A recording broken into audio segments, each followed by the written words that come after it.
Sa bulubunduking bahagi ng bayan ng Rizal sa probinsya ng Nueva Ecija ay may isang tagong kuweba na pinaninirahan ng isang matandang ermitanyo. Siya ay si Tatay Cardo, na kahit matanda na ay makisig pa rin at ni hindi man lang umuugod-ugod ang pangangatawan. Napakahaba ng kanyang buhok at balbas at puting-puti ang kulay. Ang kutis naman niya ay matingkad na kayumanggi. May lahi siyang aswang na gabunan, kaya ganoon ang kanyang itsura. Nagbuhat pa siya sa Antique at dito napadpad sa Nueva Ecija na nagtatago sa mga tao. Minsan, nang lumabas bandang tanghaling tapat si Tatay Cardo mula sa kuweba para sana maganap ng mga tuyong sanga para gawing panggatong sa kalapit na gubat-gubatan, sa di kalayuan ay may namataan siyang nakahandusay na binata sa damuhan. Nilapitan ito ni Tatay Cardo. Aba, bakit may nakahandusay na tao rito? Anong ginagawa nito rito? Hindi man lang natakot at nangahas na pumarito sa gubat na mag-isa. Maya-maya'y biglang umungol ang nakahandusay na binata habang sinisipat ni Tatay Cardo. Lolo, tulong. Kailangan ko ng... At kapag kuwa'y naputol lang gusto pa sanang sabihin ng binata dahil tuluyan na itong nawala ng malay. Wawang bata naman ito. Namumutlan at mukhang hinang-hina na. Parang nagigising ang pagdanasa akong muling kumain ng laman ng tao at uminom ng sariwang dugo. Napakatagal ko na rin hindi nang bibiktima ng tao. Ito na lang yata ang gawin kong pananghali at panghapunan mamaya. Parang hindi naman matanda si Tatay Cardo nang walang anumang buhatin niya ang walang malay na binata at pasanin sa kanyang balikat.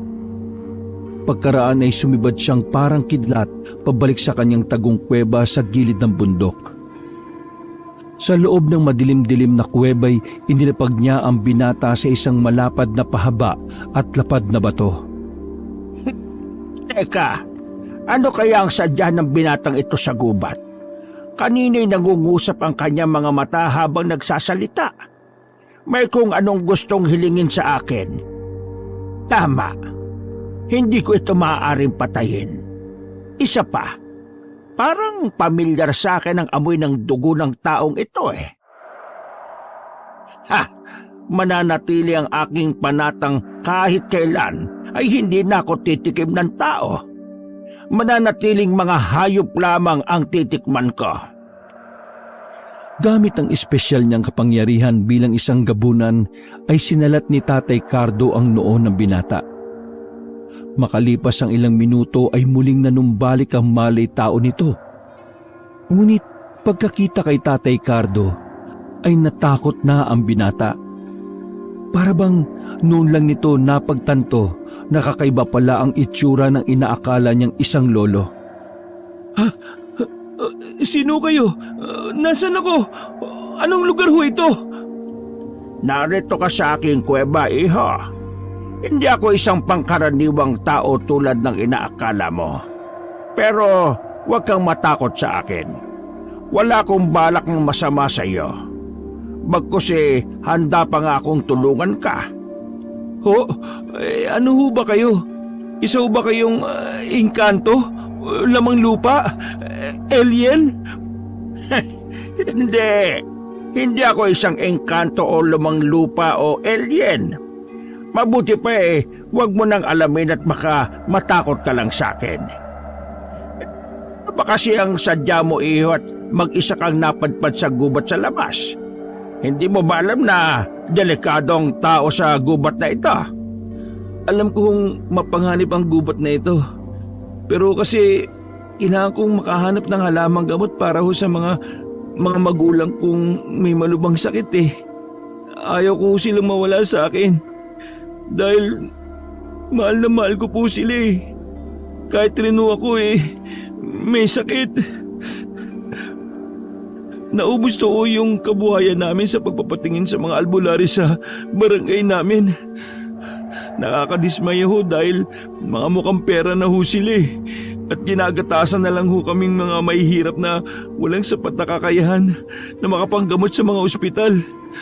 Pati ho mga formula ng mga halamang gamot nila'y mahal. At ayaw ko ho nilang ituro kung paano maghalo-halo. Kaya napilitan ho akong magsariling sikap sa paghahanap ng formula. Ay, ganun ba iho? Napakaswapang at napakasama naman pala ng mga albularyong yon. Mabutit na lamang ko ang sitwasyon mo at sitwasyon sa baryo ninyo sa kamay ng mga albularyong yon. Hayaan mo iho at tutulungan kitang pagbayari ng mga albularyong yon.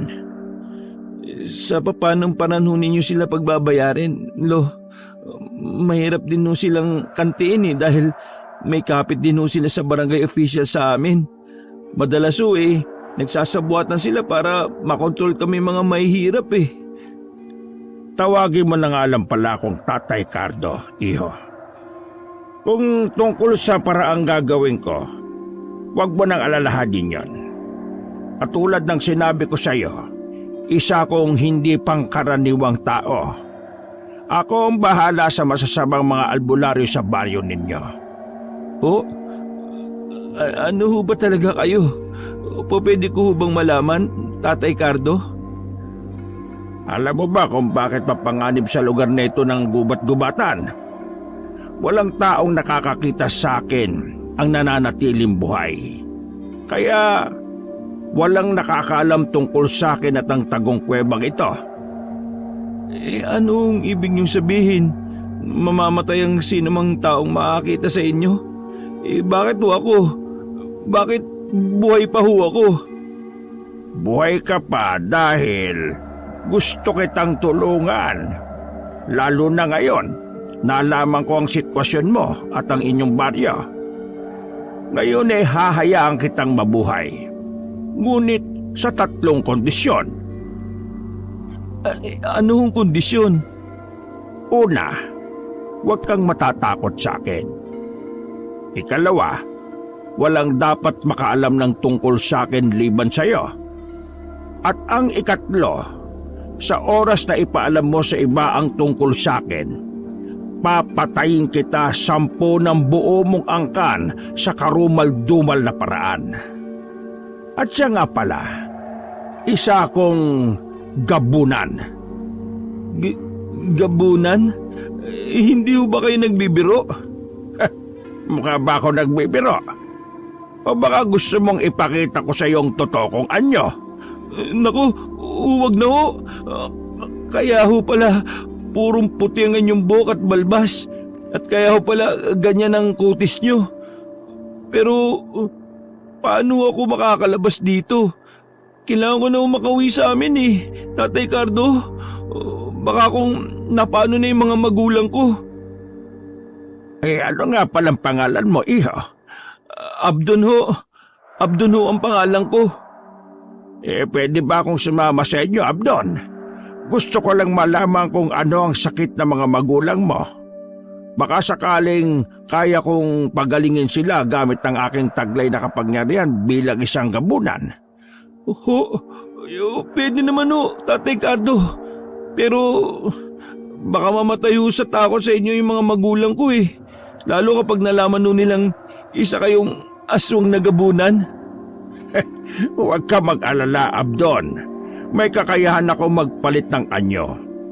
Isa rin sa paraan ko para maiwasan kong pumatay ng mga taong nakakakita sa akin. Papatayin ko lamang sila kung ang totoo kong anyo ang nakita nila. Kung hindi mo alam panata ko na sa sarili ang huwag mambiktima ng tao. Hindi lahat ng aswang na gabunan na katulad ko masama. May ilan pa rin naman sa amin na mabuti. Talaga ho ba?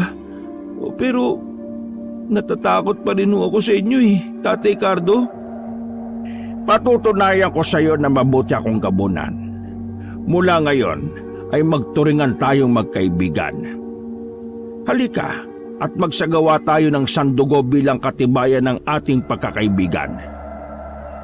Sa harap ni Abdon ay pasibad na kumuha si Tatay Cardo ng mangkok na gawa sa pinatuyong bao ng nyog at isang matalim na balaraw. Inilapag ni Tatay Cardo ang mga ito sa ibabaw ng malapad na batong dating kinahihigaan ni Abdon.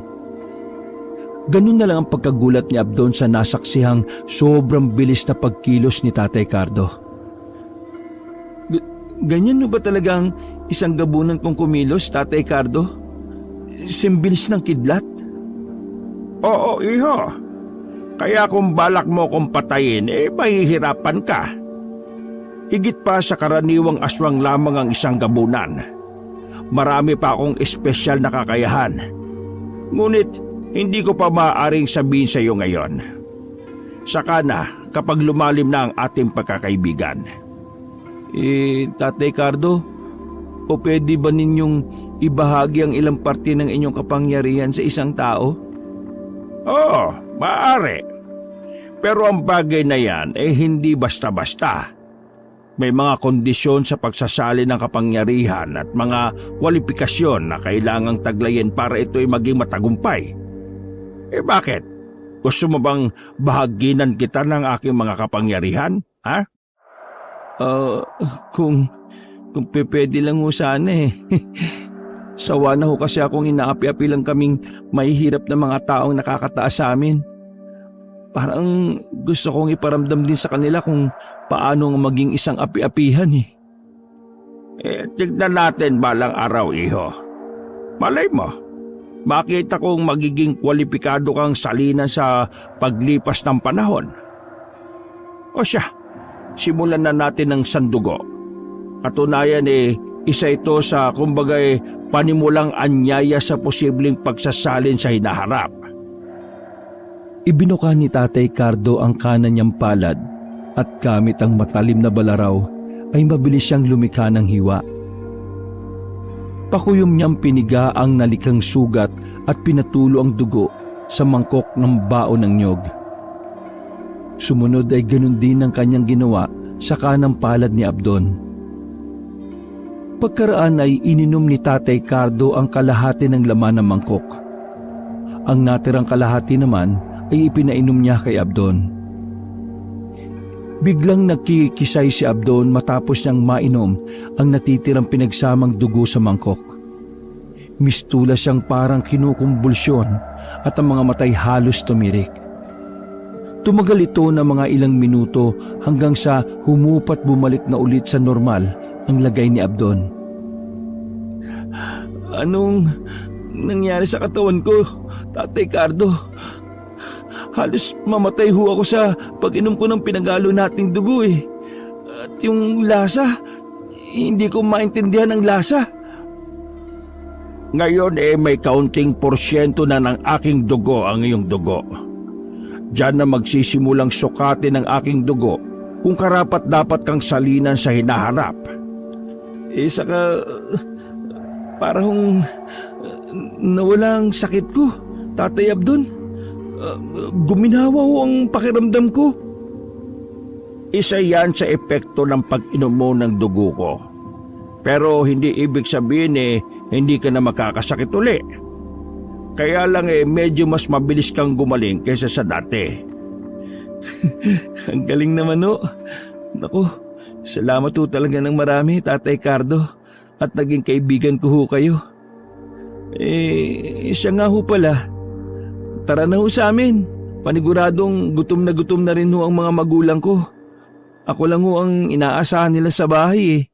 Hindi pa ho sila nagtatanghalian. At ganun na nga ang nangyari. Nagpalit ng anyo si Tatay Cardo bago siya sumama kay Abdon. Naging itim ang puting buhok at balbas. Umurong at umiksiri ng mga ito. Pumusyaw rin ang kulay ng kanyang balat at medyo bumata ang kanyang itsura. Gamit ang anyay kapangyarihan ay simbilis ng kidlat silang naglaho ni Abdon at agad nakarating sa dampang bahay ni na Abdon sa malapit sa bukirin. Lumitaw sila sa bandang hindi mapapansin ng mga magulang ni Abdon. Ngunit isang hindi inaasahang tagpo ang nadatnan nila. Naroon sa loob ng dampan ni na Abdon ang ilang albularyo. May kung anong mga halamang gamot ang inilalapat nila sa may sakit na mga magulang ni Abdon. Narito na naman ho pala yung mga pesteng albularyo, Tatay Cardo. Wala na akong tiwala sa kanila eh. Shh! Sandali, Abdon. Huwag ka muna maingay. Hindi muna nila tayo pwedeng makita. Pagganahin ko muna yung kapangyarihan kong hindi makita ng mga tao. Pati ikaw pansamantalang hindi rin muna nila makikita. Magmasid muna tayo at makinig. Nasaan na ba yung walang silbi niyong anak? Bakit niya kayo iniwan ng walang tumitingin sa inyo? Wala na nga kayong gamot Hindi pa pala kayo ipinaghanda ng pananghalian. Kung hindi pa kami dumating para maningil baka paglalamayan na kayo bukas. Ayan ha. Nilapatan namin kayo ng formula ng halamang gamot para sa sakit ninyo. Heto pa ang isang boteng pampahid ninyo sa tuwing sinusumpong kayo. 2, 3 na pala. At makakulangin. Hindi yan libre ha. Ililista kong utang na naman ninyo na babayaran nyo sa susunod na katapusan ng buwan. Kapag nagpatuloy na hindi kayo nakakabayad kada buwan, ay mapipilitan kaming ilitin ang bukid na sinasaka ng anak ninyo. Entiendes? Sa akin naman, gwapo naman at maganda ang katawan ng anak ninyo. Mukhang ducks pa. Pwede na sa akin na siya ang ibayad ninyo. Solve na ako kahit matikman ko lang siya ng minsan. At kapag talagang na-enjoy ko siya, promise, next time na need ang serbisyo ko, libre na always. Maawa naman kayo sa amin. Alam niyo naman na kayo lang ang maaasahan namin. Wala kaming kakayahang magpadoktor sa bayan. Saka walang-wala rin kami. Saka huwag niyong sasalingin ang anak ko. Hindi ako makakapayag. Baka pwedeng saka na kami magbayad kapag nakabawi na kami at makaluwag-luwag. Ang tanong kailan pa kayo makakabawi? At talagang nangangarap pa kayong aasenso balang araw? Nako Imelda, sa panahon ngayon, ang mahirap ay lalong humihirap. Bakit ika mo? Kasi nandito kaming nakakaangat at tuntungan lang kayo ng mga paa namin. Ang sama naman ng tabas ng dila mo. Sa bagay, ano ba namang aasahang lalabas sa bulok na dila kundi puro kabulukan? Balang araw, yang dila mo rin na magpapahamak sa'yo. Abahoy, islaw lantang kalabaw. Kung makasagot kay parang may sapat ka pang lakas para labanan kami Baka isang tadya ko lang sa'yo magpantay na ang mga paa mo. Ano, maghahamon ka? Tama na kayo. Sige na, gawin nyo na ang mga maibigan ninyo kung hindi kayo takot sa karma. At hinihiling ko na sana, huwag mabaliktad ang sitwasyon natin balang araw. Pero kahit mabaliktad, hindi ko pa rin gagawin ang tulad ng ginagawa nyo sa amin. Dahil may takot kami sa Diyos. Ay nako, Imelda, huwag mo nga mabanggit-banggit ang Diyos dito. Isaksak mo sa kokote mo na walang Diyos. Dahil kung meron, bakit ang sama na kalagayan ninyo ngayon? Nasaan siya? Bakit hindi niya kayo tinutulungan na Ber? Tang mag-asawa talaga na ito. Ay naka, pigilan niyo ako at gustong-gusto ko na talagang ingod-god ng mga pagmamukha nila sa tae ng kalabaw. Sa puntong yon, hindi na nakapagpigil si Abdon. Tatangkay na sana niyang sugurin ng 3 albularyo nang mawala ng invisibility na pinaggana sa kanya ni Tatay Cardo. Ngunit mabilis si Tatay Cardo. Inunahan niya si Abdon. Sing bilis ng kidlat niyang dinala ang 3 albularyo sa isang bahagi ng gubat na maraming mababagsik na bubuyog. Sinalat niya ang pugad ng mga bubuyog at pasibad na iniwan ang mga albularyo roon. Ang kawawang 3 albularyo ay walang nagawa kundi magsisisigaw ng saklolo habang kumakaripas ng takbo. Dinumog sila ng galit na mga bubuyog. Ay Diyos ko, sana tayo, bakit bigla tayo napadpad dito? Bakit ang daming bubuyog? Nanang ko pa, ay naku, aray ko. Oh my gosh, gadaming bees, ang flashlight ko, I cannot, Ay, Nako, may sa engkanto yata ang pamilya nila Islaw. Tingnan nyo, bigla na lang tayong napadpad dito. Aray ko, lang yung bubuyog na mga ito Aray, nako magsitakbo na tayo. Samantala, pabalik sa dampa sina Abdon. Abdon anak, nariyang ka na pala. Mabutit dumating ka na. Ang mga pesteng albularyo, pumarito na naman sila habang wala ka. Sinamantala na naman nila kami anak.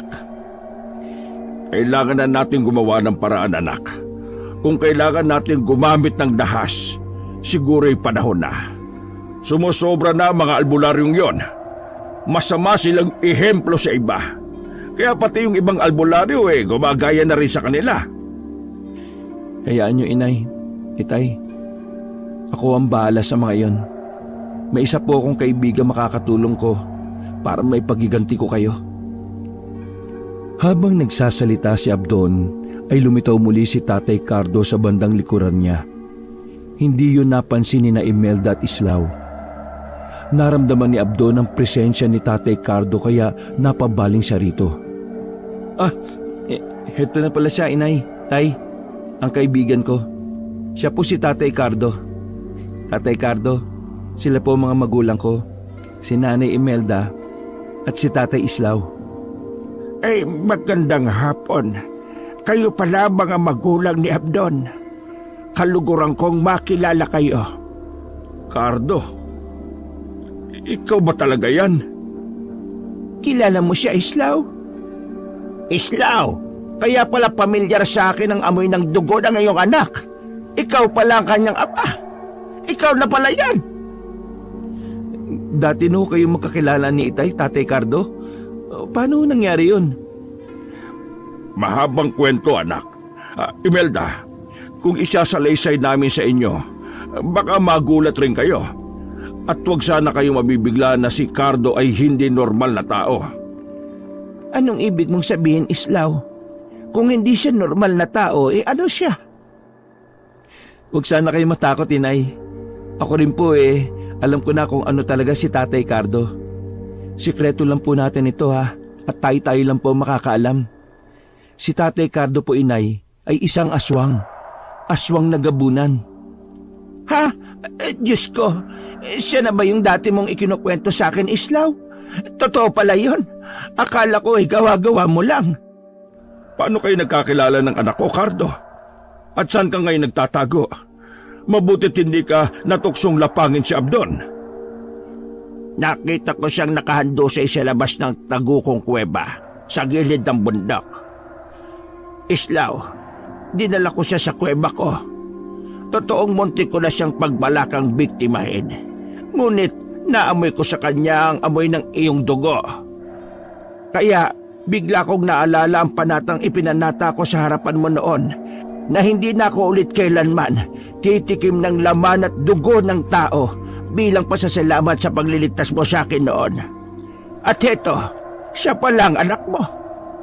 Tulad mo'y nagsagawa rin kami ng sandugo bilang katibayan ng aming pagkakaibigan. Natikman ko rin ang kanyang dugo, ngunit hindi nagising ang aking pagkagabunan sa dahilang sagrado ang sandugo. Ikinalulungkot ko palang ipaalam sa iyo, Cardo, na ang dugo mo sa akin ay nawala ang talab. At ang nakita kong dahilan ay dahil sa kung ano-anong halamang gamot ang ineksperimento sa amin ng mga albularyong yon. Huli na nang mapagtanto ko na kaya pala kay dali ko ng kapitan ng sakit. Idagdag pang tumanda na rin ako. Peste nga talagang may tuturing ang mga albularyo rito sa baryo ninyo, Islaw. Hindi dahil sa banta sila sa akin bilang isang aswang, kundi dahil sa hindi magandang paraan nila ng pag-i-eksperimento ng mga gamot sa mga tao. Buti na lang at nalaman ko. Mula ngayon si Abdon ang aasahan kong maaaring salina ng aking mga kakayahan bilang gabunan sa hinaharap. Poprotektahan ko siya laban sa mga mapagsamantalang mga albularyo rito sa inyong baryo. Tama ba ang narinig ko, Islaw? Si Abdon sasalinan ng mga kakayahan ni Cardo. Ibig sabihin magiging isa ring aswang na gabunan ng anak natin? Haba, hindi yata maganda yon. Naiintindihan kita, Imelda, kung bakit ayaw mong masalinan ng dugong gabunan si Abdon.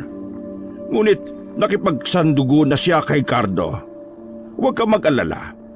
Mabuting gabunan si Cardo at naisasalin din yon sa pamamagitan ng dugo. Isa pa hindi basta-basta ang pagsasaling magaganap. May mga kwalipikasyong kailangan pang makita ng dugo ni Cardo sa anak natin. Panahon na lang ang makapagsasabi kung karapat dapat siyang salinan o hindi. Ganun ba? Pero bakit kasi kailangan pa ang pagsasalin? Bakit nauubos na ba ang mga gabunan para kailanganin pang magsalin? At sa isang tao pa talaga? Doble kasi ang ilalakas ng naisali na kakayahan ng isang gabunan kung sa tao ito isasalin. Mahalaga ito lalo na kung kailangan talunin ng isang masamang gabunan. Isa pa, matanda na rin si Cardo na pares natin. Sayang ang kanyang kapangyarihan kung hindi ito may sasalin sa iba.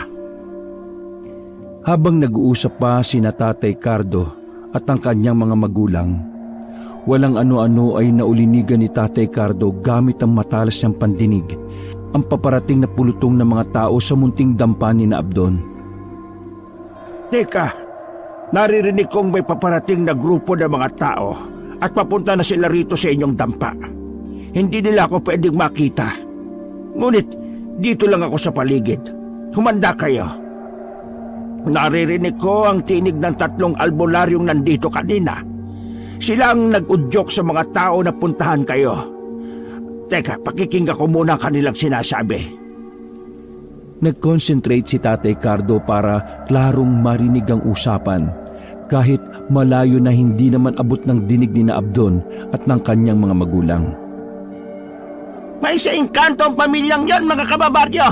Dapat natin silang hulihin at ikulong bago pa sila makapambiktima ng ibang inosyente! Tingnan niyo ang sinapit namin! Gusto ba ninyong maranasan ang sinapit namin?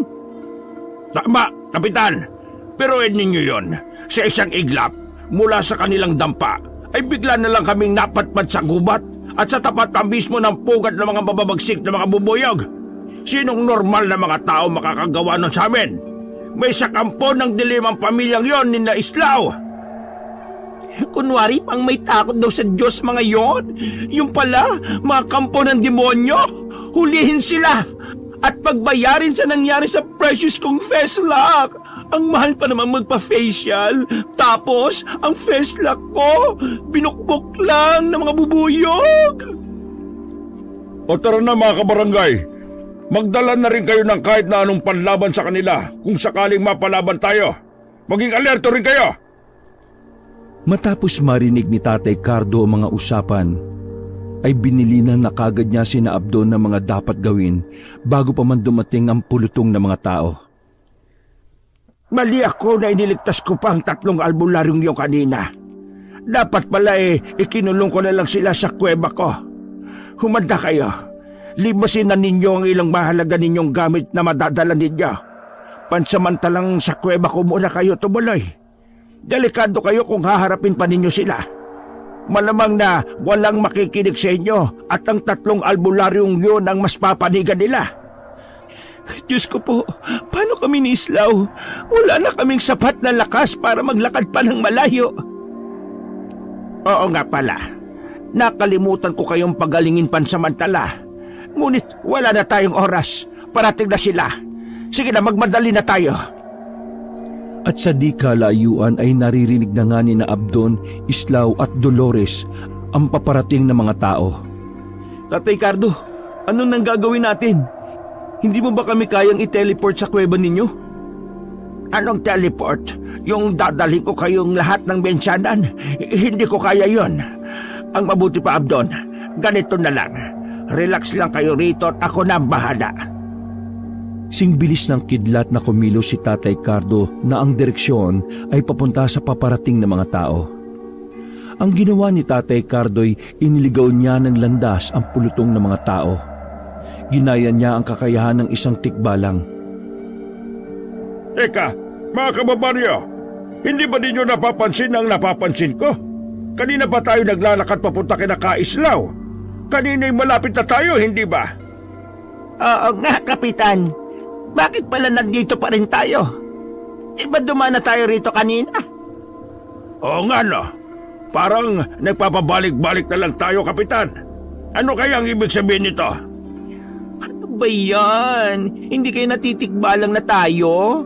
Papahapon na rin kasi. Lagpas na ng 3:00. Diyos mio. Mga kababaryo, malamang natikbalang silang tatlo kanina. Mukhang walang kinalaman sila Kaislaw sa nangyari sa kanila. Mukhang isang tikbalang ang nasagi nila kaya pinaglalaroan tayo ngayon. Maaari nga. Tandaan nyo, malapit sa gubat-gubatan ng lugar natin kaya posibleng may mga tikbalang na naninirahan sa mga puno rito. Ugaliin nyo kasing magtabi-tabi para hindi kayo makasagi. Hindi na ho tayo tutuloy, Kapitan. Kawawa naman ang sinapit namin kung hindi mabibigyan ng hustisya. Pero base sa nararanasan natin ngayon, maliwanag na walang kinalaman dito ang pamilya ni Kaislaw. Hindi sila may sa engkanto. Kayo mismo ang nakasagi sa tikbala kaya pinaglaruan kayo. Kami rin ba kailangan madamay sa bagay na kayo lang din naman ang dahilan? Kaya hindi na tayo tutuloy. Mga kababaryo, tara na! Pagsimbalik na tayo! Nagsialisa na nga ang mga tao na ikinutuhan ni Tatay Cardo na nagmamasid na nakakubli sa isang malapad na puno ng sampalok. Binalikan nila sina Abdon. Ligtas na kayo, Abdon. Walang pag-uubog na magaganap. Idiligaw ko sila at inakala nilang pinaglalaroan lang sila ng tikbalang. Simula ngayon ay mag-iingat kayo sa bawat kilos ninyo para hindi na kayo pagdudahan ng mga tao. Ako ba mag-iingat din nang hindi kayo mapahamak ng dahil sa akin? Salamat naman kung ganon. Kung bakit ba naman kasi pagkasasama ng ugali ng mga albularyong yon? Kung may kapangyarihan lang ako, parurusahan ko talaga sila. Sa totoo lang ayaw ko nang makita pa sila kahit na kailan. Para kasing matutuyo ang dugo ko sa tuwing paparito sila. Ako man, Imelda, ayaw ko na talaga silang makita pa. Kumukulo talaga ang dugo ko sa tuwing nariyan sila Katakot-takot na pagpipigil ang ginagawa ko pagkat baka lalo pang ikasama ng puso kong humihina na rin. Wala namang imik si Tatay Cardo matapos marinig ang mga hinaing ni Islaw at Imelda. Maging si Abdon ay wala ring imik. Inoobserbahan kasi nila ang reaksyon ni Tatay Cardo at binabasa niya kung ano ang maaring nasa isip nito. Pinagaling pansamantala ni Tatay Cardo ang mga karamdaman ni Islaw at Imelda gamit ang kakayahan niyang magpagaling. Makaraan ay kinausap niya si Abdon tungkol sa mga nalalaman niya sa mga halamang gamot na sariling sikap niyang natutunan. Nang lumatag na ang dilim, ay nagpaalam na si Tatay Cardo kina Abdon. Ngunit hindi sa kuweba niya tumuloy si Tatay Cardo. Sa halip ay pumaroon siya sa kaloob-looban ng baryo habang nagpapalit ng anyo tungo sa pagiging isang nakakatakot na gabunan. Humanda kayo mga albularyo. Kayo na nagpapahirap sa mga kaibigan ko. Ipapalasap ko sa inyo ang sarili nyo kasamaan. Unang pinuntahan ni Tatay Cardo ang lalaking albularyo. Nakita niya itong nakikipag-inuman sa isang kubo kasama ang ilang kalalakihan. Nag-isip si Tatay Cardo ng paraan kung papaano niya masusunggaban ang albularyo. Nagpalitan niyo siya at naging kamukha niya ang asawa ng albularyo na kanina lang ay naglapag ng kanilang mapupulutan. Sa wakas ay tila tinawag ng kalikasan ng lalaking albularyo. Humiwalay ito sa mga kasama para saan umihi saglit malapit sa isang puno kung saan nagkukubli si Tatay Cardo. Lelang, anong ginagawa mo riyan? Inakit ni Tatay Cardo na anyong si Lelang ang lalaking albularyo. Halika, Bong. Parang gusto kong subukan mag-ano tayo doon sa may taniman. Mukhang masarap yun At sumunod naman ang walang kamalay-malay na albularyong si Bong. Ngunit doon nasing bilis ng kidlat na tinangay ni Tatay Cardo ang albularyo habang mahigpit niyang binusalan ang bibig nito gamit ang malapad niyang palad. Dinala niya ito sa kaniyang kuweba at doon walang awa at galit na galit niyang pinagluray-luray ang katawan nito. Ang sumunod na hinanap at pinuntahan ni Tatay Cardo ay ang babaeng albularyo na may matabil at matalas na dila. Hindi nalalayo ang bahay nito sa lalaking albularyo. Kasalukuyang itong naglalaba kahit gabi gamit ang washing machine. Nandun siya sa labas sa gilid ng kanilang bahay kung saan din naroroon ang kanilang poso. Saktong mag-isa lang ito roon. Ay nako naman, walang yung pamilyang yon. Ang hirap palang maglaba na maraming sugat gawa ng tusok ng lintik ng mga boboyog. Matalsikan lang ng bula pagkahapdi-hapdi na. Pwes, bukas na bukas din ay gagantihan ko sila. Maghahanda ako mamaya ng langis na pampahid na nakakasunog ng balat. Humanda ka, Islaw! Humanda ka, Imelda! Humanda ka... Ngunit hindi na naituloy ng babaeng albularyo ang pangalan ni Abdon nang tangin siya ni Tatay Cardo at dinala rin sa kanyang kuweba. Nakita ng babae ang gutay-gutay at dugo ang katawan ng lalaking albularyo nang bitawan siya ni Tatay Cardo. Nang makita rin ito ang nakakatakot na anyong gabunan ni Tatay Cardo, ay umalingaw-ngaw sa loob ng kuweba ang tili nito. Aswang! Aswang! Tulong! May aswang! Dahil sa nakaririnding ingay nito'y hindi na nakatiis si Tatay Cardo. Mabilis niyang sinunggaban ng babae sa leeg. Iniangat sa ere at walang sabi-sabing dinukot niya ang dila nito mula sa nakanganga nitong maluwag na bibig sa malakas na binaltak. Kasamang lumabas sa bibig ng babae ang mga bitukan nito kasunod ang pagbulwak na masaganang dugo. Hindi pa nakontento si Tatay Cardo. Malakas pa niyang ibinalibag ang wala ng buhay na katawan ng babae. Tumama ito sa parting batong haligi ng kuweba at nagkalasog-lasog. Nama si kaibigang Islaw. Ang dila rin ng babaeng ito ang magpapahamak sa kanya. Ngayon wala nang matalim na dilang manghahamak sa mga kaibigan ko. At ang huling hinanap ni Tatay Cardo ay ang bading na albularyo.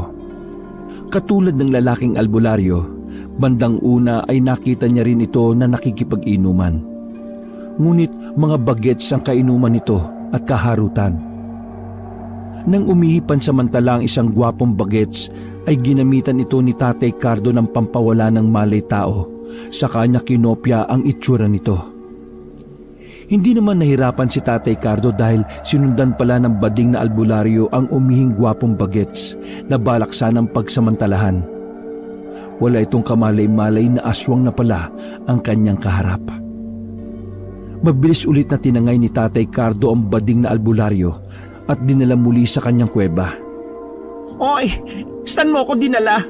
Bakit ang dilim? Aba, mukhang game ka ha?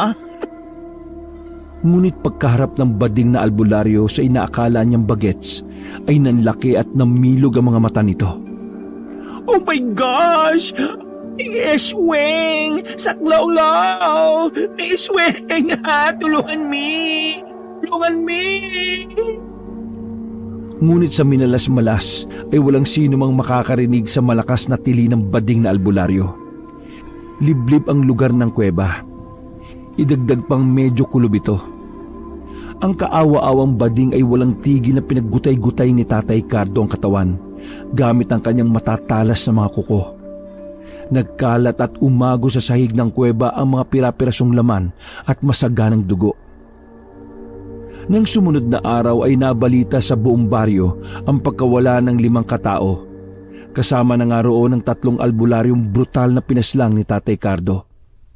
Nagdagdag pa siya ng 2 masamaring mga albularyo para hindi magduda ang mga tao at ibaling ang sisi sa pamilya ni na Abdon.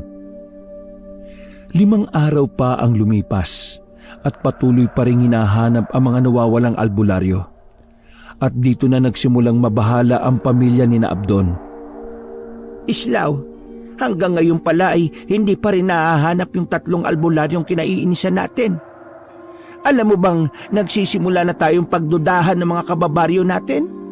Baka raw may kinalaman tayo sa pagkawala ng mga albularyo. Bakit naman tayo mababahala kung wala naman tayong ginagawa? Kung ano man ang nangyari sa kanila, ay karma na nila yon dahil sa kasamaan nila. Ang totoo, Islaw, ang anak natin si Abdon ang pinaghihinalaan nila. Saka, teka pala Islaw, hindi kaya may kinalaman dito ang kaibigan ninyo ng anak mo? Yung gabunan ba yon? Lihim na nakikinig si Abdon sa usapan ng kanyang mga magulang. Nang maisingit ng kanyang ina ang tungkol kay Tatay Cardo, ay dali-dali siyang lumabas ng kanilang bahay para puntahan si Tatay Cardo. Lingid sa kaalaman ni Abdon ay may isa palang binatang patagong nagmamanman sa kanya. Maingat itong sumunod sa walang kamalay-malay na si Abdon hanggang sa makarating siya sa tagong kuweba ni Tatay Cardo. Nagtago ang binata sa mga palumpo ng mga halaman nang pumasok si Abdon sa isang lihim na lagusan sa gilid ng paanan ng bundok. Samantala, sa loob ng kuweba, Oh, Abdon, bakit napasugod ka sa kuweba ko? Meron bang hindi magandang nangyari sa mga magulang mo? may kinalaman ka ba, Tatay Cardo, sa pagkawala ng mga albularyo sa baryo namin? Ano ang ginawa mo sa kanila? Oo, Abdon. Pinatay ko sila bilang ganti sa kanilang kasamaan. Ipinakita ni Tatay Cardo kay Abdon ang mga bakas ng dugo sa sahig ng kuweba. Makikita rin ang ilang buto ng tao at naroon din ang 5 bungo ng kanyang mga biktima. Nang mamasdan ng mga ito ni Abdon, ay halos masuka siya at panginigan ng mga kalamnan sa labis na pagkasindak. Hindi ako likas na masamang gabunan, Abdon. Ngunit masakit sa akin na nakikitang naghihirap ang kalooban ng aking mga kaibigan nang dahil sa kasamaan ng mga albularyong yan. Nang marinig ko ang mga hinaing ng mga magulang mo nang dahil sa kanila'y nalipos ako ng matinding galit, kaya nagawa ko silang pagbayarin sa kanilang masasamang ginagawa. Naiintindihan naman ho kita, Tatay Cardo. Pero may hindi magandang konsekwensya ang inyong ginawa eh. Alam niyo ho bang ako ang pinaghihinalaan ng mga tao sa amin na may kinalaman sa pagkawala ng 5 albularyo? Mainito ako ngayon sa kanilang mapagmasid na mga mata. Sa sinabi ni Abdon ay hindi nakaimik si Tatay Cardo. Bigla siyang malalim na napaisip. Kapag kuwan ay naningkit ang kanyang mga mata. Kaya pala ay may kung anong nasasagap ang matalas niyang pandama sa labas ng kuweba. Sandali lang. Mag-isa ka lang bang pumarito sa kuweba ko, Abdon? Oo. Wala akong kasama at maingat ho akong pumarito. Iniwan ko sila inay at tatay sa bahay. Bakit ho ba? Nararamdaman kong may isang taong sumunod sa iyo at naghihintay siya sa labas. Hindi magandang nararamdaman ko sa isang ito. Nararamdaman ko ang puwersang salungat sa taglay kong kapangyarihan bilang isang gabunan. Isang antingero ang isang yon. Ho? Isang antingero? Naku, Tatay Abdon, baka iniisip niyong nagtawag ako ng antingero ha? Hindi ko magagawa yun, Tatay Abdon. Oo, alam ko, iho. Hindi ka talaga maaaring magtawag ng antingero dahil ikaw ay meron na rin kaunting porsyento ng dugong gabunan at sa puntong ito ay kalat na yon sa iyong katawan. Alam kong nararamdaman mo na rin ang antingero sa labas. Ngunit hindi mo lang napapansin na tumatalas na ang iyong mga pandama. Sa sinabi ni Tatay Cardo ay sinubukang pakiramdaman din ni Abdon ang kanyang mga pandama. Nang gilalas pa siya nang matukoy niya ang antingerong nagkukubli sa may labas ng kuweba. Totoo ngang matalas na rin pala ang kanyang mga pandama. Totoo nga, Tatay Cardo, matalas na nga ho pala ang aking mga pandama. Ibig sabihin ho ba nito na isalin na rin ho sa akin ang inyong mga kapangyarihan? Nakapagtataka, iho. Sa iyo'y napakaigsi lang ng panahon na kailangan at kwalipikado ka na kagad para sa pagsasalin. Nararamdaman kong panahon na nga para isalin ko sa iyo ang kalahati ng aking mga kapangyarihan. Isa pa'y mukhang hinihingi na rin ang panahon at pagkakataon. Agad ay isinagawa ni Tatay Cardo ang ritual ng pagsasalin sa harap ni Abdon. Mariing pumikit si Tatay Cardo at matamang nag-concentrate. Maya-maya pa'y biglang nanginig ang buo niyang katawan. Ang anyo niya ay nagpabalik-balik ng palit sa anyong tao at anyong gabunan, na parabang naglalaban ang kanyang dalawang katauhan. Mga ilang minuto rin itong naganap at ang huminto'y biglang may isinuka si Tatay Cardo na sinalo niya ng kanyang palad. Isang makintab na itim na bato na parang kalahating biluhada ang hugis. Labis na hiningal si Tatay Cardo sa isinagawa niyang proseso. Kunin mo itong batong ito, iho. Bakas ang pagkamangha sa mukhang tumalima si Abdon sa utos ni Tatay Cardo. Naroroon din ang kinang ng kanyang mga mata at pananabik, sapagkat yun ang pinakahihintay niya. Ang masalinan ng mga nakamamanghang kapangyarihan ni Tatay Cardo. Lunukin mo na kagad, iho, bago pa man yan kusang bumalik sa akin. Malakas pa ang balanin yan sa kalahating bahagi nito na nasa akin pa. Ang kalahating bahagi nito ay hindi ko pa maaaring ibigay sa iyo sa ilang kadahilanan. Isa pa'y kailangan mo munang gamayin ang pagdadala ng batong yan sa iyong katawan. Hindi biro-biro ang pagdaraanan mo dahil dyan. Dahil sa kasabikan ay nilunok nga kagad ni Abdon ang nasabing itim na bato. Ngunit bigla siyang parang nasamid nang marinig ang mga huling tinura ni Tatay Cardo. Hindi niya naisip kagad yon. Ano ho, Tatay Cardo? Ibig niyong sabihin may matindi pa akong pagdaraanan dahil sa batong nilunok ko? Sabihin nga ninyo sa... Hindi na ituloy ni Abdon ang gusto pa sana niyang sabihin nang walang ano-ano'y nanginig din ng buo niyang katawan ng ubod ng tindi na pares ng nangyari kanina kay Tatay Cardo. Unti-unti ring nagkulay abo ang kanyang buhok at bahagyang umitim ang kanyang kutis. Malakas na napapaungol si Abdon dahil sa hindi niya maipaliwanag na nararamdaman sa kanyang katawan. Halos maglabasan din ang kanyang mga ugat sa katawan at nagmistula siyang parang kinukuryente ng mataas ang boltahe. May isang oras ang itinagal ng kakaibang nangyayari kay Abdon. Matapos nga ito'y humandusay na lamang siyang bigla nang wala ng malay. Alalay namang sinapo ni Tatay Cardo ang lupaypay na katawan ni Abdon, kung kaya hindi bumagsak sa mabatong sahig ng kuweba. Nang muling bumalik ang malay ni Abdon, ay matinding pagsusuka naman ang kanyang dinanas. Halos isuka niya ang lahat ng laman ng kanyang sikmura. Isang buwan mo yang daranasin, Abdon. Ibig sabihin ay kailangan mo munang malayo sa mga tao sa loob ng isang buwan. Dito ka muna sa aking kuweba. Kasunod niya'y magsisimula ng hanapin ang iyong katawan ng sariwang dugo at laman. Ngunit hindi ka maaaring mambiktima ng tao. Sa halip ay mga hayop lang ang maaari mong biktimahin. Tutulungan kita sa bagay na yan ng pagdidisiplina sa sarili. Tulad ng dati kong ginawa nung manata ako sa iyong ama na hindi na ako mambibiktima ng mga tao. Pero paano sila inay at itay? Ako na ang bahala sa kanila, Abdon. Sa ngayon ay ihanda mo muna ang iyong sarili sa pamumuhay na tulad ng isang ermitanyo sa loob ng isang buwan. Habang nagsasalita pa si Tatay Cardo, ay naramdaman na naman niya ang pagkilos ng antingerong nasa labas ng kuweba. Ngayon nararamdaman niyang natuntunan nito ang sikretong lagusan papasok ng kuweba. Si Abdon man ay gayon din. Nararamdaman din niya ang antingerong yon.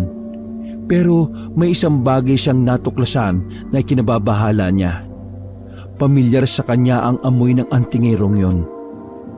Dito ka muna, Abdon. Nakapasok na ang pangahas na antingero dito sa kuweba. Kailangan natin maging alerto pagkat ang mga antingero ay may taglay na mga pangontra sa mga aswang na tulad ko. At tulad mo na rin. Pero sandali ho, Tatay Cardo. Parang pamilyar ho kasi sa akin ang amoy ng sino mang yun na nakapasok sa kuweba. Palagi ko kilala ko siya. Sigurado ka ba, iho? Kung gano'n ikaw muna ang kailangan niyang makaharap. Magmamasid muna ako't hindi mo na magpapakita. Ngunit kapag nakikita kong nanganganib ka, ay saka ko aatake. At ikaw naman tumakas palabas ng kuweba. Sige na. Ganun nga ang nangyari. Si Abdon ang humarap sa antingerong ingat na pumasok sa looban ng kuweba. Kahit madilim-dilim ang paligid, ay malinaw namang nakikita ni Abdon ang lalaking antingero dahil nga sa tumalas ang kanyang mga pandama. Agad niya itong nakilala. Ang kababata't matalik niyang kaibigan ay nagbalik na pala sa kanilang baryo. Dahil sa bugso ng kagalakan ay tinangka ni Abdon na masayang salubungin ng matalik na kaibigan. Deo! Tama! Ikaw nga, Deo! Nakabalik ka na pala sa baryo natin! Ngunit biglang natigilan sa paglapit si Abdon nang maramdaman niyang may nakakapasong bagay na unti-unting sumusuot sa kanyang katawan. Napatras siya ng dahil dito. Kaya pala'y kumukulo ang langis na daladala ng antingerong si Deo. Dahil din dito'y umasta ito para depensa ng sarili kahit na bahagyang nagtataka. Abdon, ikaw ba yan? Ako nga, Deo. Ang matalik mong kaibigan at kababata. Pero, paano? Paanong naging isa kang aswang? Bakit gumagana sa iyo yung mga pangontra ko? At saka, ano ginagawa mo sa kuwebang to? Mahabang kwento, Deo. Bago pa lang ako nagiging aswang na gabunan. Gusto ko kasing bigyan ng leksyon ng mga mapagsamantala at masasamang mga albularyo sa baryo natin. Kaya pinili kong maging aswang. Ngunit huwag mo na sanang isiping isa ako masamang aswang, Deo. Kilala mo ko simula pagkabata natin. Teka Abdon. Totoo bang may kinalaman ka sa pagkawala ng ilang mga albularyo sa atin? Saka, paano ka naging gabunan na ikaw lang? May kasama ka bang iba pang mga gabunan sa kuwebang ito? Dito na lumantad si Tatay Cardo kay Deo. Ako ang kasama niya, iho. Kaibigan ko si Abdon. Nakipagsandugo siya sa akin at ininom namin ang pinaghalo naming mga dugo. Kaya nahaluan na ng dugong gabunan si Abdon. Pagkakita kay Tatay Cardo, ay alertong hinawakan ni Deo ang hawak niyang mutya na panlaban sa malalakas na uri ng aswang na tulad ng mga gabunan. Iniyakma niya ito sa direksyon ni Tatay Cardo na bahagya ring napaatras. Sa puntong ito, humarang naman si Abdon para protektahan si Tatay Cardo. Sandali, Deo. Huwag ka munang gumawa ng aksyon. Hindi masamang gabunan si Tatay Cardo. Ang totoo'y kaibigan din siya ng tatay ko noon pa man, nung dating nasa Visayas siya. Namuhay si Tatay Cardo bilang isang ermitanyo sa tagong kuwebang to at umiwas sa mga tao. Hindi siya nambibiktima ng mga tao dahil may panata siya kay Itay na hindi na siya kailanman mambibiktima ng mga tao. Tanging mga hayop na lamang ang binibiktima niya. Siya bang may kinalaman sa pagkawala ng mga albularyo sa baryo natin? Oo, iho. Ako ang dahilan ng kanilang pagkawala. Pinatay ko sila, ngunit hindi ko sila kinain. Kaya ko lamang nagawa yun ay para bigyang hustisya ang masasamang ginagawa nila sa inyong mahihirap na mga kababaryo, tulad na lamang ng pamilya ni na Abdon. Hindi ko masikmura ang kanilang kasamaan at pananamantala. At bilang halimbawa na rin sa ibang mga albularyo para hindi sila pamarisan. Ang totoo niyan, iho, hindi ko pa malalaman ang masaklap palang dinaranas ng mga kababaryo ninyo sa kanilang mga kamay kung hindi pa napadpad rito si Abdon malapit sa kuweba ko. Ganun ho ba? Pero alam ho ba ninyong may nauna pa sa aking sumunod kay Abdon at nagmamanman sa kanya? Isa ho yung albularyo. Bumalik na ho yun sa baryo at malamang ibinalita na sa mga kababaryo namin ang tungkol sa lihim na kuwebang ito na pinasukan ni Abdon.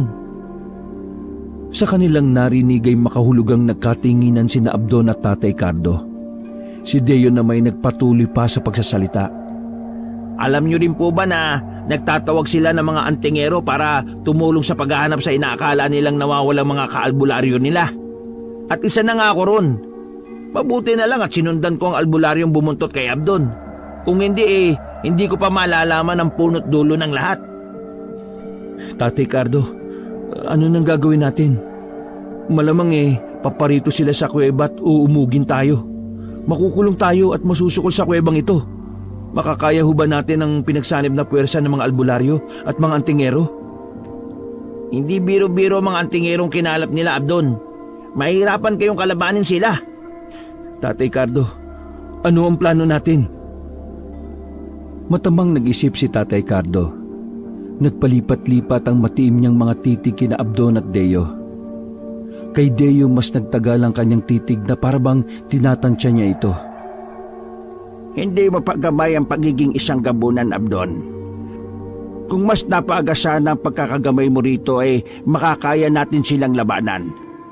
Hindi pa tuluyang nagigising ang dugong gabunan sa sistema mo. Ngayon ay kailangan natin ng tulong. Kailangan natin ng tulong nitong kaibigan mo. Oh, ako? Pero paano ko kayo matutulungan? Ang kakayahan ko ay kontra sa inyong kapangyarihan bilang isang aswang. Tama ka, iho. Pero hindi mo ba alam na may kapangyarihan din ng isang gabunan tulad ko na kumopya ng ibang mga kapangyarihan at kakayahan? Yun ang natitirang nasa akin na hindi ko pa naisasalin kay Abdon. Ibig niyo bang sabihin balak niyong kopyahin ang kapangyarihan ni Deo bilang isang antingero, Tatay Cardo? Oo, Abdon. Tama ang iyong iniisip. Madali lang ang proseso kung papayag si Deo. Gagamitin natin ang makukopya nating kapangyarihan mula sa kanya na pangontra rin mismo sa mga antigero. Wala ang problema sa akin, Tatay Cardo, kung gusto niyong kopyahin ang mga kapangyarihan ko bilang antingero. Tapat ako sa kaibigan kong ito. Simula pa man nung bata pa kami. Alam ko rin nung mapagkakatiwalaan ko rin kayo kung paanong nagtiwala sa inyo si Abdon. Salamat, Deo. Salamat talaga ng marami, kaibigan ko. May isang bagay lang akong inaalala, Tatay Cardo. Ngunit ang sasabihin pa sana ni Cardo ay mabilis na pinutol ni Tatay Cardo. Hindi na yun mahalaga, iho. Wala na tayong sapat na panahon para isipin pa yon. Nararamdaman ko nang kumikilos na sila patungo rito. Kailangan na nating magmadali. Wala namang nagawa si Deo kundi ang mapailing na lang sa gustong mangyari ni Tatay Cardo. Palhim niyang pinaglipat-lipat ang matamang mga titig sa matandang ermitanyo at sa kanyang kaibigang si Abdon. Nakadama siya ng kaunting awa sa kaibigang halata sa mga mata na may malalim ding iniisip. Isinagawa na nga ni Tatay Cardo ang pangungopya sa mga kapangyarihang pang-antingero ni Deo. Katakot-takot ang panginginig ng mga kalamnan ni Tatay Cardo at hindi mailarawang matinding pag-ungol ng paghihirap ang nasaksihan sa kanya ni Deo at Abdon. Halos umusok din ang buong katawan ni Tatay Cardo, kasabay ng tila nagre-rebelding pagpapalit anyo niya tungo sa pagiging isang gabunan. Nagtikwasan ang kanyang mga mahabang puting buhok. Bahagya rin siyang umangat sa ere at pagkadakay mabilis na umikot na parang trumpo. Kasunod nito ay may mga tila maliliit na kidlat na nagbuhat sa umiikot na si Tatay Cardo. Natapos ang proseso nang huminto ang pag-ikot ni Tatay Cardo sa ere. Lupaypay na bumagsak siya sa sahig at unti-unting bumalik sa anyo niyang tao. Nang bumalik ang malay tao niya'y bigla siyang nagsuka ng dugo kasama ang isang makintab na kulay puting bato na umuusok pa. Ang hugis nito ay kaparis ng itim na batong ibinigay dati ni Tatay Cardo kay Abdon. Malamang ay yun ang kalahating bahagi ng bato na nakay Abdon. Abdon, kunin mo ang puting bato at itago mo. Magsisilbing proteksyon mo yan laban sa mga antigero, pati na sa mga albularyo. Pero bakit kulay puti ho ito? Naging puti dahil sa kapangyarihang pang-antingero. Mahigpit kong ibibilin sa iyo na hindi mo muna pwedeng lunukin yan hanggat hindi mo pa nagagamay ng lubusan ng pagiging isang gabunan. Sa ngayon proteksyon mo muna yan laban sa mga antigero at albularyo na mangangahas na saktan ka. Magsisilbi mo ring pananggalang yan para hindi nila maramdaman na isa kang gabunan. Pero paano ho kayo, Tatay Cardo? Wala nang natirang bato sa inyo. Hindi ko matatanggap to. At balak sanang ibalik ni Abdon ang puting bato kay Tatay Cardo, ngunit pinigilan siya ng huli. Nasa akin pa ang aking bato, Abdon. Ang nasa iyo'y kopya lamang, pero singlakas at katulad lang din ang nasa akin. Kaya huwag mo kong alalahanin. Sigurado ho ba kayo, Tatay Cardo? Paano kung... Naudlot ang pagsasalita ni Abdon nang marinig nila ang kumusyon sa labas ng kuweba. Nariyan na sila, Abdon. Mukhang buong baryo na yata ang pumarito at hindi lang ang mga antingero at mga albularyo. Anong gagawin natin? Paano tayo makakalabas ng kuwebang ito? Tatay Cardo, anong gagawin natin? Sa may bukanan ng kuweba ay maririnig ang usapan ng ilang antingero at albularyo at ilang mga taga-baryo. Sandali mga kababaryo, hindi tayo pwedeng basta-basta pumasok. Hindi pa natin sigurado kung ano talaga ang Abdon na yon. Hindi ko mawari ang nadedetekta ng aking mutya. Parang may kung anong humaharang na kakaibang puwersa. Anong puwersa? Baka naman peke ang taglay mong mutya. Sayang lang ang ibinayad namin sa inyo kung ganon. Anong peke? Peke ang mga mutya namin? Sa totoo lang ay may kakaibang puwersa talagang nanggagaling sa loob. Ngayon ko lang naengkwentro ang ganitong puwersa. Mahirap ipaliwanag. Mga kapwa kontingero, ganun din bang nararamdaman nyo sa puwersang nagbubuot sa loob? Tama ka, kapatid. Sa kapakaramdam ko rin hindi talaga tayo makakapasok ng mga antingero. Parang patulak ang puwersa mula sa loob Kayo mga albularyo, baka kayo ang pwedeng makapasok. Anak ng, kami ba talaga ang pauunahin ninyo? Wag pala kayo mga antingero kayo Mukhang nagsasabi naman sila ng totoo. Kilala ko sila ng mga mahuhusay talagang mga antingero. Kaya nga sila ang tinawag ko O siya, ako na lang ang magpapatiyuna sa loob. Marami naman tayong dalang makabuhay at mga langis na pangontra ng mga aswang at mga antingero, tama? Sige na, tayo na nga mauna. Total, hindi rin naman kumukulo ang mga langis natin Tara nang hanapin ang damuhong Abdon na yon. Malaman ko lang na may kinalaman talaga siya sa pagkawala ni Nabong at ang iba pa nating mga kaalbularyo mananugot siya sa akin. Nagpatiunang ang pumasok ang dalawang albularyo na hawak-hawak ng mahigpit ang mga dala nilang nakabotelyang mga pangontrang langis at hinugis na pulseras na mga baging na makabuhay. Nagsindi rin sila ng sulo na pang-ilaw sa madilim-dilim na looban ng kuweba. Abdon! Abdon! Alam naming nariya ka sa loob! Nakita ka ng isa naming kasamahan na pumasok dito! Harapin mo kami at magpaliwanag ka! Malaman ko lang na ikaw ang nasa likod ng pagkawala ni na paring Bong! Mananagot ka sa akin! Sige, huwag kang lumabas dyan! Tingnan natin kung hindi ka matusta kapag sinunog namin ang kuwebang ito! Shh! Huwag ka maingay! Nakikita mo ba nakikita ko? May 2 taong papalabas ng kuweba! Sa wakas, lumabas din ang Abdon na yan! Mga kasama! Kumanda na kayong huliin si Abdon! Pero teka, isa sa mga antingero inarkilan natin ang kasama ni Abdon. Tama, si Deo nga kasama niya. Nauna na pala tayo ni Deo. Malamang siya ang dahilan sa puwersang nararamdaman kanina ng ibang antingero. Mga kasama, huliin na ninyo si Abdon! Siguraduhin ninyong matalian siya ng maigpit! Nang tatangkay na sanang sunggaban ng mga tao si Abdon, ay humarang si Deo. Sandali mga kababaryo! Wala ba kayo napapansin sa mga pangontra ninyo at mga mutya ninyo?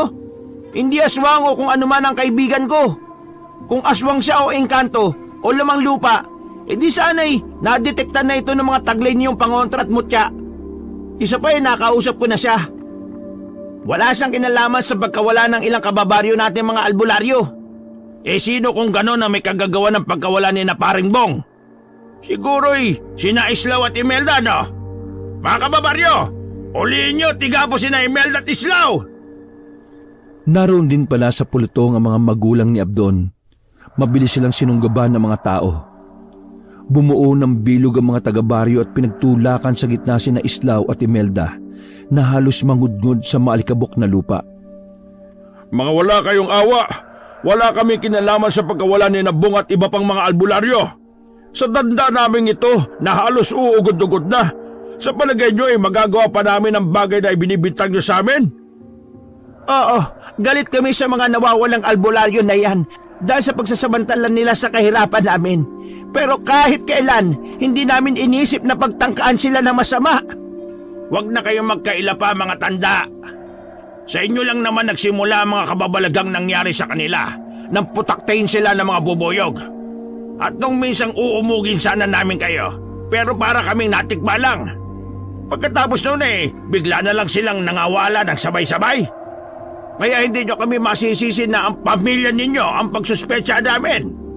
Malas kayo sa aming baryo! Tama! Tama! Malas nga ang pamilya niyo sa ating baryo! Kaya dapat na silang mabura sa ating baryo ng matahimik na tayo! Dalhin niyo rito si Abdon at sunugin sila ng buhay! Galit na sumunod naman ang mga tao. Pinagtulungan nilang gapusin ang nagpupumiglas na sina Abdon, Islao at Imelda. Si Deo naman ay walang magawa para ipagtanggol sila. Habang nagaganap ang komosyon, ay may biglang napasigaw. Asawa ko! Ang asawa ko dinagit ng aswang! Nagulantang ang lahat ng pagbaling nila'y siya namang may kung anong inihagis sa kanilang harapan galing pa sa pinakaloob ng kuweba. Ang gutay-gutay at duguan ng katawan ng nadagit na asawa ng sumisigaw na babae.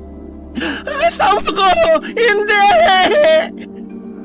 Hindi pa man nakakahuma ang mga tao sa pagkabigla sa nakita nila, ay bigla namang may mabilis na dumagit sa albularyong nagpapasimuno ng kaguluhan. Pagkaraan, mula sa pinakaloob ulit ng kuweba ay narinig nila ang katakot-takot na palahaw at mga sigaw ng nadagit na albularyo ring yon. Ilang saglit pa'y lumantad na si Tatay Cardo na nasa kanyang anyong gabunan. Bit-bit niya ang gutay-gutay at duguan na ring katawan ng pasimunong albularyo. Dahil dito'y natakot ang mga tao. Isang gabunan pa lang bumibiktima sa mga nawawala nating kabaryo! Nasaan ang mga tingero? Bakit wala kayong ginagawa? Makinig kayong lahat. Ganito ang sinapit ng mga masasamang tao at mapagsamantala sa kanilang naghihirap na mga kapwa. Walang pinipili ang kamay ng hustisya kapag kumilos ito. Maging ang mga aswang na katulad ko ay ginagamit nito upang pagbayarin ng mga mapagmalabis. Pakawalan niyo ang pamilya ni Islao sapagkat wala silang kinalaman sa pagkawala ng mga albularyo sa baryo ninyo. Ako ang may kagagawa ng lahat. Pinaggutay-gutay ko silang katulad ng isang ito. Ako ang hanapin ninyo. Ngunit kung hindi ninyo sila pakakawalan, ay mapipilitan akong ubusin kayong lahat sa baryong ito. Inihagis ulit ni Tatay Cardo sa harap ng pulutong ng mga tao ang bitbit niyang gutay-gutay na katawan ng pasimunong albularyo. Mabilis namang siyang sinugod ng mga tao at kinalagan sina Abdon, Islao at Imelda. Si Abdon, pagkakalag sa kanya ng ipinangtali sa kanyang matibay na lubid, ay tatangkain sanang agad na takbuhin si Tatay Cardo. Ngunit kaagad siyang pinigilan ni Deo at inakay siya sa isang tabi na malayo sa pulutong ng mga tao. Bakit mo ako pinigilan, Deo? Kailangan ko ipagtanggol si Tatay Cardo. Kailangan kong kumbinsihin ng mga tao na hindi siya masamang aswang kagaya ng iniisip nila. Makinig ka muna sa akin, Abdon. May kinalaman ito kay Tatay Cardo at sa batong puti na ibinigay niya sa iyo. Ano bang meron sa kalahating batong puti? Akin na, ipakita mo sa akin. Inilabas ni Abdon ang batong puti mula sa bulsa ng kanyang puruntong na maong. Dahil sa pagkopya ni Tatay Cardo sa mga kapangyarihan kong pang-angtingero, nagkaroon ng pansamantalang telepathic field sa pagitan namin. Nag-uusap kami sa isip, Abdon. Ang batong ito, ang orihinal na batong kalahati ng itim na bato na nasa loob mo. Kopya o replika lang ang nasa kanya. Ibig sabihin ay mas mahina ang nasa kanya. At ang kapangyarihang naroon ay hihina ng hihina habang ginagamit. Ha? Paano? Ibig sabihin, hindi. Kailangan kong tulungan si Tatay Cardo laban sa mga antingero. Tatangkain sanang pumuslit ni Abdon para puntahan si Tatay Cardo. Ngunit pinigilan siyang muli ni Deo. Hindi pa tapos, Abdon. Ibiniling ka sa akin ni Tatay Cardo tungkol sa kung paanong paggaganayan ng batong puti sa loob mo kapag nilunok mo na ito sa hinaharap. Magtutulong daw tayo sa atas na maging mga tagapagtanggol ng mga naaapi sa lipunan. Ako lang daw ang may kakayahang pigilan ka kapag natukso kang gamitin sa kasamaan ang ipinamana niyang kapangyarihan sa iyo. At isa pa